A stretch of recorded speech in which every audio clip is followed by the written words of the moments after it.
দর্শক দেখুন, প্রায় ৭৩ মিনিট কথা মানে কথোপকথন একটা হয়েছিল। সেই ৭৩ মিনিটের যে রেকর্ড, তার মধ্যে ৭৩ বার অভিষেকের নাম উঠে এসছে। অভিষেকের নাম ৭৩ বার উঠে এসছে। তার নামেই টাকা দাবি সুজয় কৃষ্ণের। কথোপকথন পড়ে দেখলো আনন্দবাজার.com। আপনাদেরকেও পড়ার জন্য দেখাবো দর্শক, আমার কাছেও পুরোটা এসছে, প্রতিলিপি পুরো, যে কল রেকর্ড যেটাকে নিয়ে এত চর্চা এত কিছু, পুরো মানে যে প্রতিলিপি সেটা আমার কাছেও এসছে। আনন্দবাজার.com যেমন পড়েছে আপনারাও পড়তে পারবেন। আপনাদেরকে দেখাবো যে কি সব কথা হয়েছে। তো এবার তো দেখছি যে অভিষেক ব্যানার্জি অর্থাৎ টিএমসি নেতা, তার সব ছবিও দেখানো হচ্ছে মিডিয়াতে। মানে কে অভিষেক এ নিয়ে তো একটা দ্বন্দ্ব ছিল, কারণ যে চার্জশিট জমা করেছে সিবিআই, সেখানে অভিষেক ব্যানার্জি নামটা আছে কিন্তু পরিচয় ওখানে ছিল না। কিন্তু এখন তো অভিষেকের মানে ওই অভিষেক মানে এই অভিষেক মানে এইরকম আর কি ব্যাপারটা সামনে চলে এসছে। কারণ টিএমসি নেতা অভিষেক ব্যানার্জি নিজেই তো কার্যত ধরা দিয়ে দিয়েছেন যে আমার নাম ইউজ করেছে। মানে ওখানে দ্বন্দ্ব ছিল কে অভিষেক, কিন্তু ওনারাই কার্যত নিজেরাই যেন বলে দিচ্ছেন ওটা আমার নাম, আমার নাম। কারণ অভিষেক বলেছেন, আগের দিনে শুনেছেন আপনারা নেতাজি ইন্ডোর স্টেডিয়ামে, এবং ওনার যিনি লয়ার তিনিও বলেছেন আমার ক্লায়েন্টকে মেলাইন করার জন্য এসব চলছে। তার মানে ওনারাই বলে দিচ্ছেন যে চার্জশিটে উল্লেখ করা অভিষেক ব্যানার্জির নামটা অ্যাকচুয়ালি এই অভিষেক ব্যানার্জি। সেই জন্য দেখবেন মিডিয়াতে এখন এইসব ছবি টবি চলে এসছে। মানে বিতর্কের মধ্যে উনিও আছেন, নিশ্চিত করে হয়তো কেউ কেউ বলছেন না, কিন্তু বিতর্কের মধ্যে বা উনি নিজেই নিজেকে ধরা দিয়ে দিচ্ছেন, বা উনার প্রশ্ন অনুযায়ী একটা বিতর্ক তৈরি হচ্ছে এই নামটাকে নিয়ে। তো সেই নিয়ে আর কি উনার ছবিও দেখতে পাচ্ছি মিডিয়াতে প্রকাশ পাচ্ছে এই সংক্রান্ত বিষয়, এই বিষয়। তো দর্শক, আমি এবার দেখাই আপনাদেরকে। আপনাদের মধ্যে অনেকেরই কৌতূহল আছে যে কি অ্যাকচুয়ালি কথা হয়েছিল মিডিয়াতে। টুকরো টুকরো খবর হচ্ছে, সবটা দেখানো হচ্ছে না কি অ্যাকচুয়ালি মানে কথোপকথন হয়েছিল, কারা কারা সেখানে ছিলেন। তো আমি সেই জন্য আপনাদেরকে পুরোটা দেখাবো। প্রতিলিপি একটু লম্বা। দর্শক, আমি আপনাদেরকে দেখাই। আমি কিন্তু সবটা পড়বো না, মানে সবটা কেন, আমি পড়তেই পারবো না। আমি টুকরো টুকরো একটু আধটু হয়তো পড়ে দেখাবো, বাকি সব আপনারা পড়বেন। আমি জাস্ট স্লো করে মানে উপর থেকে নিচটা তুলবো স্ক্রিনে, আপনারা জাস্ট নিজেরা পড়ে নেবেন সময় করে। যদি খুব দ্রুত তুলে ফেলি, আপনারা এখন স্লো করে করে নেবেন, একটু স্লো করে করে পড়বেন, পুরোটাই পড়তে পারবেন। তবে একটা কথা, মানুষ কথা বলতে গেলে, ধরুন আমি কথা বলছি, কথা বলতে বলতে অন্য একজন কথা বলছেন, তো সেটা কি হয়, আমার কথা কমপ্লিট হলো না, অন্যের কথা ঢুকে গেল, বা আমার কথার টোনটা মানে যেটা সবসময় তো কথাগুলো এটা তো লিখিত আকারে এসছে। সুতরাং লিখিত আকারে সবসময় মানে বোঝা যায় না, কারণ কথার টোন অনেক অনেক ইঙ্গিত করে, অনেক কিছুকে বোঝানোর চেষ্টা করে। তারপরে কথা বলতে বলতে অন্যজনের কথা ঢুকে গেলে সেখানে ইন্টারাপ্ট হয়। তো সেখানেও মানে ডিরেক্টলি কথা শুনলে পরিষ্কার হয় যে অ্যাকচুয়ালি কি বলতে চাওয়া হচ্ছে, আর কি কথা বলেছেন সেগুলো লিখিত আকারে দেওয়া হয়েছে, সেখান থেকেও বোঝা যায়। কিন্তু কিছু কিছু জায়গাতে খানিকটা মানে অগোছালো মনে হবে, বা একটু ধোঁয়াশা লাগবে যে এটার মানে কি বলতে চাওয়া হয়েছে। কারণ আসলে এটা তো ডিরেক্ট অডিও না, শব্দ না, এ তো কথা বলা, লেখা। সেই জন্য কিছু কিছু দ্বন্দ্ব হয়তো আপনাদের লাগবে যে এটার মানে কি বলতে চাওয়া হয়েছে, কিন্তু ডিরেক্টলি কথাগুলো শুনতে পেলে হয়তো পরিষ্কার হয়ে যেত। বুঝতে পারছেন, একটা আলোচনা হচ্ছে, 4-5 আলোচনা হচ্ছে, তো এ কথা বলছেন, উনি কথা বলছেন, বলতে বলতে মাঝখানে থেমে যাওয়া। তো এগুলো ডিরেক্টলি অডিও শুনলে অনেক বেশি পরিষ্কার হয়, কিন্তু অডিও তো এখনো সামনে আসেনি। এখন ওই কি কথা হয়েছে সেগুলো লিখিত আকারে সামনে এসছে। তবুও দর্শক, সেখান থেকেও অনেক ধারণা পাওয়া যাচ্ছে, আপনারা বোঝার চেষ্টা করবেন। আমি জাস্ট আপনাদেরকে পুরোটা মানে উপর থেকে নিচ করে দেখাই। এই হচ্ছে টোটাল যেটা এসছে আমার কাছে আর কি। দেখুন ট্রান্সক্রিপশন কার কার কনভারসেশন আছে দেখুন দর্শক। সুজয় কৃষ্ণ ভদ্র, কুন্তল ঘোষ, শান্তনু ব্যানার্জি, সুরজিৎ চন্দ্র, আচ্ছা, Arabinda Roy, and wife of Sujoy Krishna Bhadra. তো মানে বুঝতে পারছেন দর্শক? আচ্ছা, এবার আমি এই এতগুলো লোকের কথা রয়েছে, মানে এবং ওয়াইফেরও কথা রয়েছে, সুজয় কৃষ্ণ ভদ্রের অর্থাৎ কালীঘাটের কাকুর, সেটাও কিন্তু উল্লেখ রয়েছে। আচ্ছা, এবার দেখুন দর্শক, নাম আছে কার কথা, আর এদিকে দেখুন অডিও কন্টেন্ট বলে বলা আছে। হ্যাঁ, কি 6 লাখ, 6.5 লাখ ইত্যাদি। দেখুন কথাটা, এত আমি পড়ছি না। সুজয় কৃষ্ণর একটা বক্তব্য দেখুন এখানে, কালীঘাট অফিসে ঢুকে অভিষেক বলল 15 কোটি টাকা দিয়ে দাও, তুমি পাগল আছো, আমি না বললে এই কাজগুলো হয়ে গেল। সেই টাকা দর্শক 15 কোটি। আচ্ছা, আপনারা আস্তে আস্তে পড়বে না, বাঁদিকে সব নাম লেখা রয়েছে, কারণ 23 পাতার এই প্রতিলিপি, এমনি তুলতে গেলে অনেক সময় লাগবে। বাঁদিকে নাম রয়েছে, ডান দিকে তার কি কথা সেগুলো রয়েছে। আমাকে একটু জোরে তুলতে হবে মনে হচ্ছে, আপনারা জাস্ট পড়ে নেবেন দর্শক। আচ্ছা, আমি চুপ করে থাকি, নাহলে আপনাদের আবার ডিস্টার্ব হবে।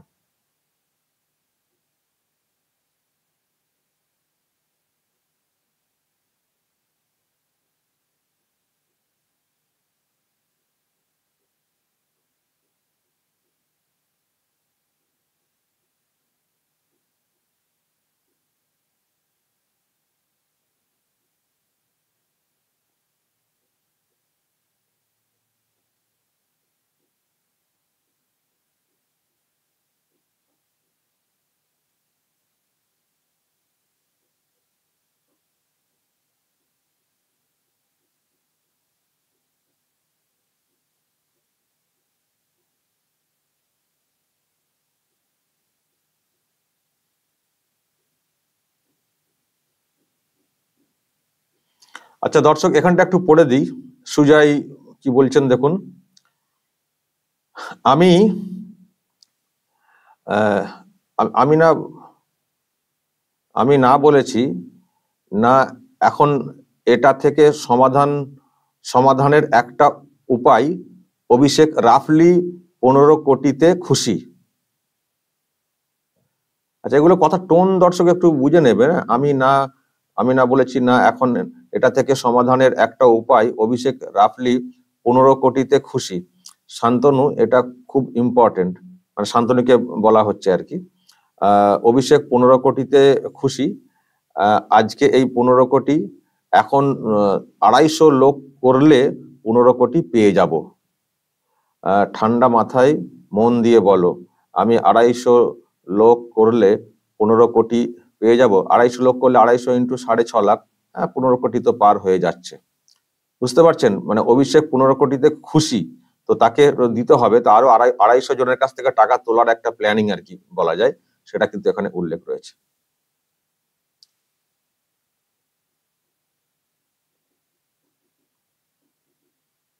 অনেক রয়েছে দর্শক।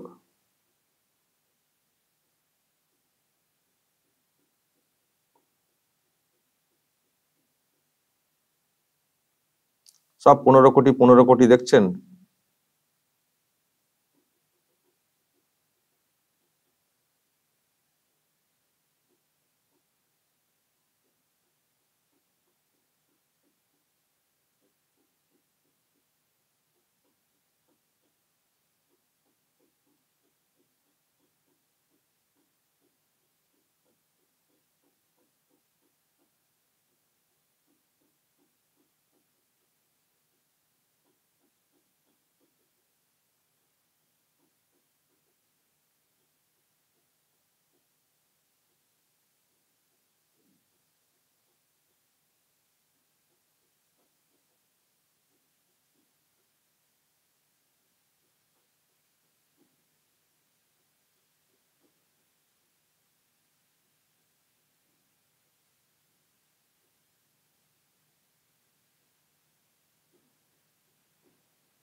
একটা পাখির গলাও আছে আর কি।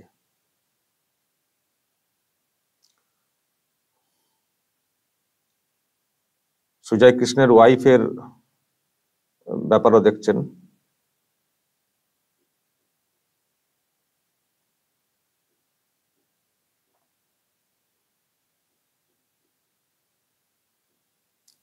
তার মানে সুজয় কৃষ্ণের ওয়াইফও সাক্ষী ছিলেন, উনি তো মারা গেলেন, সুতরাং তার মারা যাওয়াটা নিয়েও একটা প্রশ্ন থাকতে পারে।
এই হচ্ছে দর্শক 23 পৃষ্ঠা টোটাল যে প্রতিলিপি যেটা এসছে 23 পাতার। তো আপনারা স্লো করে করে নিশ্চয়ই পড়ে দেখলেন, আবার না বুঝতে পারলে আরো একবার ঘুরিয়ে ঘুরিয়ে পড়তে পারেন। তো এই হচ্ছে ব্যাপার, যারা যারা সব ওখানে ছিলেন তাদের সব কথা উঠে এসছে, এবং সুজয় কৃষ্ণের ওয়াইফের কথাও আছে। তার মানে উনি সাক্ষী এই যে বৈঠকটা হয়েছে বেহালাতে কালীঘাটের কাকুর বাড়িতে, যেখানে এরা সব গিয়েছিলেন, শান্তনু, কুন্তল, এবং এই যে বিষয়টা, এটা একটা রেকর্ডের ব্যবস্থা করা হয়েছিল। ওই অরবিন্দ রায় বর্মন বলে একজন কুন্তলের নাকি মানে কর্মচারী একজন, উনি নাকি রেকর্ড করেছিলেন, এবং কুন্তল নাকি রেকর্ড করতে বলেছিলেন এমনটাই বলা হচ্ছে, এবং সেই রেকর্ডটা এনে কোন একটা ল্যাপটপে মানে তুলে রেখেছিলেন। তো সেই মোবাইল, যে মোবাইলের রেকর্ড, সেই মোবাইল নাকি এখন পাওয়া যাচ্ছে না, কিন্তু রেকর্ডটা ছিল, সেটা এজেন্সি উদ্ধার করেছে। এখন সেটা নিয়েই এত ব্যাপার স্যাপার। এখানে তো পরিষ্কার অভিষেকের নামটা বারবার উঠে এসছে, বারবার উঠে এসছে। আমি আবার বলছি, জানি না এই কালীঘাটের কাকুর ওয়াইফের মৃত্যুটা ঠিক কি কারণে হলো, কারণ উনি কিন্তু একটা বড় সাক্ষী। এই যে ঘটনা বিষয়টা হয়েছে, এত আলোচনা হয়েছে, এত কিছু, কারণ কল রেকর্ড নিয়ে তো চর্চা অনেক আগে থেকেই হচ্ছে। তো কোন কল রেকর্ড, কোন বিষয়ের কল রেকর্ড, মানে অডিও রেকর্ড, সেটা তো নিশ্চয়ই সবাই মানে ওনারা তো জেনে গেছিলেন যে কোন বৈঠকের কথা বলা হচ্ছে, কোন কোথাকারটা। সুতরাং ওনার ওয়াইফেরও তো জানার হয়ে যাবার কথা যে কি বিষয়টা। তারপর ওনার যে মৃত্যু হয়ে গেল হঠাৎ করে, আপনারা শুনলেন। সুতরাং এটা খুবই এই ব্যাপার আর কি। তো যাই হোক দর্শক, কি বলবেন, কি বলবেন দর্শক? 73 মিনিটের এই কনভারসেশন, তার মধ্যে 73 বার অভিষেকের নাম। এখনো আইডেন্টিফাই করে ওঠা যাবে না যে কোন অভিষেক। আচ্ছা, আইডেন্টিফাই করতে গেলেও তো এই অভিষেককে তো ডাকা দরকার। অভিষেক ব্যানার্জির নামটা তো মিলছে, তো সুতরাং তার তো ডাকা দরকার, এবং তিনি নিজে থেকেই তো ধরা দিয়ে দিচ্ছেন। যখন নিজে থেকেই ধরা দিয়ে দিচ্ছেন যে আমার নাম, তো তাতে ডাকতে ধরতে সমস্যা কোথায়? জানি না কি প্ল্যানিং এ এগোচ্ছে সেন্ট্রাল এজেন্সি, তবে যেভাবে নাম টামগুলো বারবার এসছে, অভিষেক ব্যানার্জিকে ধরাই যায়, ধরাই যায়, যে কোনো সময় ধরা যায়। উনি বলেন না, 10 পয়সার 5 পয়সার এ পেলে কি ফাঁসির মঞ্চে ঝুলে পড়বো, সেটা পরের ব্যাপার। ফাঁসি হবে, কি হবে, জেল হবে, সেটা যায় না। উনি ঝুললে তো হবে না, সে তো সুসাইড হয়ে যাবে, সেটা তো আমরা চাই না কখনো। আইনের মাধ্যমে হবে যা হবার। তো দর্শক, যা বুঝতে পারছি যে মানে যে ধরনের, ধরুন এই যে কথাগুলো উঠে আসছে, এটাকে মানে ভেরিফিকেশন করার জন্য হলেও তো ধরা যায়, অ্যারেস্ট করা যায়, কাস্টডিতে নিয়ে জেরা করা যায়, তোমার নামটা কেন অমুক নাম। মানে এখনো পর্যন্ত যা দেখছি তাতে, মানে এখনো পর্যন্ত যা দেখছি তাতে মানে যে কোনো সময় ধরা যায়, যে কোনো সময় অ্যারেস্ট করা যায়। কিন্তু কেন করছে না, কি জন্য অপেক্ষা করছে, আরো কি খোঁজার চেষ্টা করছে এজেন্সি, বা কি সময়ের জন্য অপেক্ষা করছে, সেটা সময়ই বলবে। সেটা সময়ই বলবে।